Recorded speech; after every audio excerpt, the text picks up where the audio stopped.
तमीम दारी रदियल्लाहु ताला अन्हो बयान करते हैं कि मैं अपने साथियों के साथ एक बार समुद्र के सफ़र पर निकला, लेकिन समुद्र में तूफान आया हुआ था।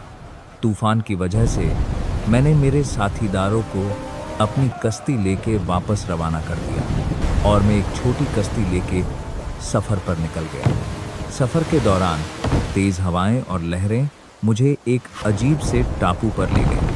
जब मैं उस टापू पर पहुंचा तो वहां एक अजीब मखलूक मिली जो बहुत ज़्यादा बालों से ढकी हुई थी।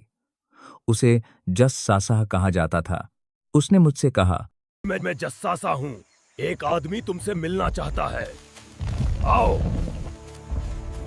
मैं थोड़ा डरा हुआ था, लेकिन फिर भी उसके साथ चल दिया और उस इमारत के अंदर गया।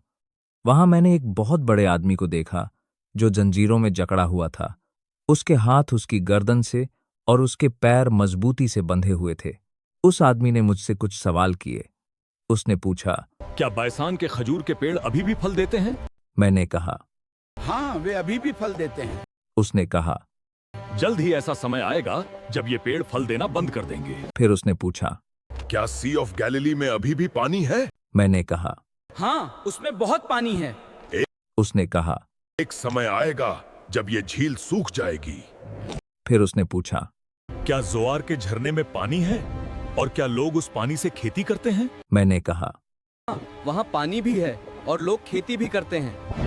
फिर उसने पूछा, क्या मोहम्मद अरब में आ चुके हैं? मैंने कहा, हाँ, आ चुके हैं। फिर उसने पूछा, क्या लोग उनकी बात मानते हैं या उनसे लड़ते हैं? मैंने कहा, भी लोग उनकी बात मानने लगे हैं। उसने कहा, अगर ऐसा है तो उनके लिए यही बेहतर है कि वे उनकी बात माने।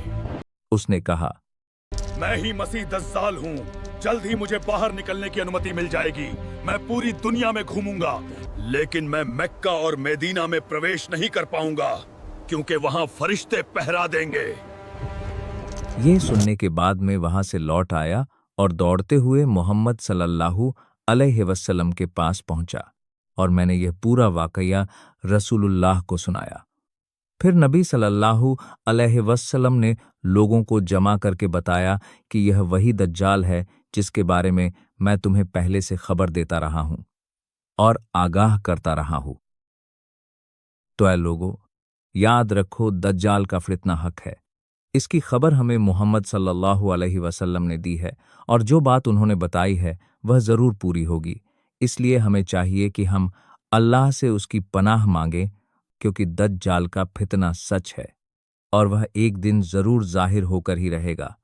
और उससे बचने के लिए सूरह अल काफ की पहली और आखिरी 10 आयतों की तिलावत करें तो आप उसके फितने से महफूजा रहेंगे।